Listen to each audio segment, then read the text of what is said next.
So Khamzat, I think we always knew you would end up fighting for a UFC title, but to actually finally be here ready to fight, how does that feel that you're nearly at the end of this particular part of your journey? Feels good, feels amazing. I've done a lot of work, many years on doing these things. I finally go for the gold. I think when you were on your way up, it was Israel Adesanya who was the champion, and everyone thought we would see that fight. Now it's Dricus. What do you think about Dricus, right? Because sometimes you look at his fights and he fights in a very weird way, his strange style. When you look at him, do you think, man, this guy's very good, or this guy's just very strange? Oh, everyone says it's weird style, weird. That's MMA style, So I don't think it's some crazy weird, but he does his job. He does good, and he's a good fighter. But I'm better. In a way, does it really matter how he fights? Because if you come out there, so far no one's been able to stop that initial takedown, and you can just do what you want to do. Bro, when somebody laying down on the match, it's how weird you are. You're on the ground, bro. And ground and pound, submissions, bro, they don't care about your style. So we'll see. We'll be happy to see him in the cage, middle, or fight him, striking, wrestling, grappling, and I want to know how he can handle it. It's been an interesting build-up, this fight, right? You've said some things on Twitter to him. He said some not very nice things to you on Twitter. Does any of that make it personal, or you just find it kind of fun? No, just we're making money, have fun. If you want to take it personally, it's up to him. But for me, it's just work.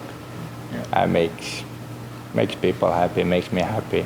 And like I said before, beat somebody makes money, makes me happy. Yeah. I saw you said in an interview with ESPN that you still could go to welterweight, you could go to 205. After this fight, and you say you become the middleweight champion, would you rather defend at 185 or try to get another belt right away? It doesn't matter. So I will be ready, I hope. There's no injury, nothing's gonna happen in the fight. So, and fight in Abu Dhabi. Yeah. So maybe defend the belt, maybe fight somebody. I'm doing my business, but it doesn't matter if they give me money. So I will fight anyone. Is there a world where you could end up fighting Islam Makhachev at 170? We will see who is gonna be the champ there, but I don't know. It's the fastest way, if the guy wins the fight, fastest way to get the pound for pound, number one. Who DM'd who? Did you DM Paulo's fiance, or did she DM you? Why should I DM somebody's wife, bro? Like, she DM me before the fight, when I announced the fight, Khamzat, please don't take it seriously. We must try to make money and hype. I don't care what they are. I said, just gonna fuck your boy up. That's it. So, and then he takes it personally and stuff, I don't care. Is that a fight you care to have, or you don't really think about it? Bro, I beat the guys who beats him, so it's maybe in future if he wins a couple of fights, but I don't think so he will do that. So in the last 5 years, he won only one fight. Khamzat over here. You mentioned Abu Dhabi. Would you like to fight on that October card? That is a quick turnaround. Of course. It wasn't my bad. It wasn't my fault. I didn't have everyone knows I didn't have the visa to US. That's why I didn't fight only once in Abu Dhabi. So now Donald Trump here, so we go for the fights. When you first came in, you were very active. The UFC was pushing you. It felt like he's going to fight for the title quickly. It's been several years. How do you feel about getting the title shot now in this moment in your life personally? I don't think so much about the belt. I have a couple of millions coming after the fight on my bank account. That's the important thing. So I want to fight, beat that guy. That's the important for me.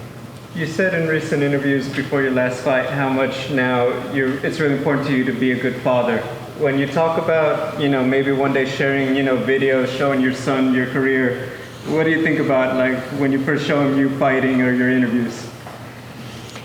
I'm not 26 years young, so I'm 31 now, so just a little bit careful with my words. So a lot of kids watching me, a lot of big fan guys want to be like me, So I try to show my face and my skills in a better way for the people to help with anything I can. Have you thought about how you're going to answer him when he says, Dad, why did you always say you were going to smash everybody? I don't know what to say for that. Final question. Kyle Bahio obviously has a big fight coming up. Are you guys friends, and are you okay fighting him either way? Yeah, we're friends after the cage, but in the cage, doesn't matter friend or not. So if they give like money, I'm gonna fight him too. But it's not my choice. It's UFC. He's good. I good. We have to fight. Thank you. Khamzat, you're here in the United States, California, right by the beach. How is having training camp here in Southern California? It's good. Amazing gym. I like good weather. So a lot of opportunities, different training, and different coaches helping around, like a lot of professional guys around helping with. I like to be here. We'll be back. How has it been with having a lot of the UFC legends here, active fighters? I know you've been training a lot with Arman Tsarukyan. He's here. How has that friendship and camaraderie been like for you? Being crazy, I never thought we're gonna be friends, but but you never know. God knows better what's next for you, and we become friends and good friends. And he said to me, he calls me like, come brother down here, and it's good training, and come here. I'm just happy, thankful for that. How have you been preparing throughout training camp for this fight to go 5 rounds, for you to hear the final bell at 25 minutes? Are you ready for that kind of difficult fight? If I wasn't ready, I'd not be here. Of course, always ready. So, I don't know what to say. What is your message to some critics who say your cardio is not there, 1 round, after the first round, you're not the same? What is your message to people who doubt your cardio, for example? If they see any fighter, they undefeated in my weight class. No, it's only me. I don't know what to say, and getting tired. I smash the guys, bro.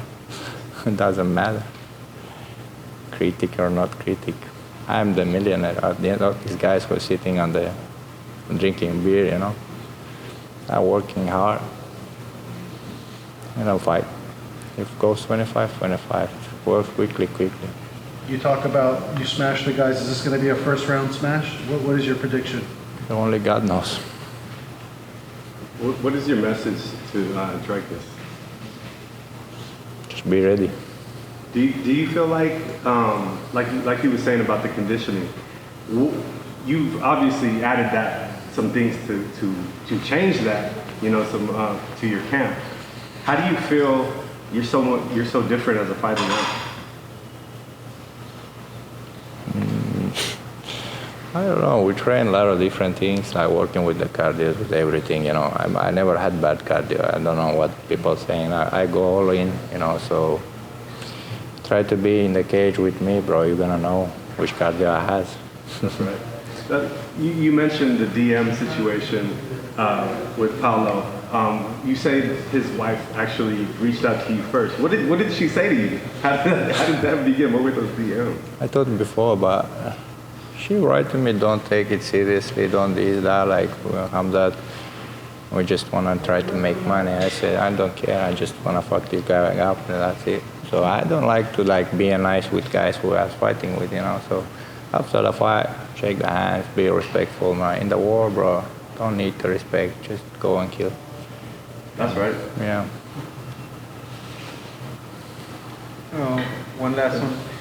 When you were in Vegas, you trained at Extreme Couture with Strickland. He's been saying some stuff in interviews about, he just didn't like your approach. Just why do you think he's saying that, and do you have a response?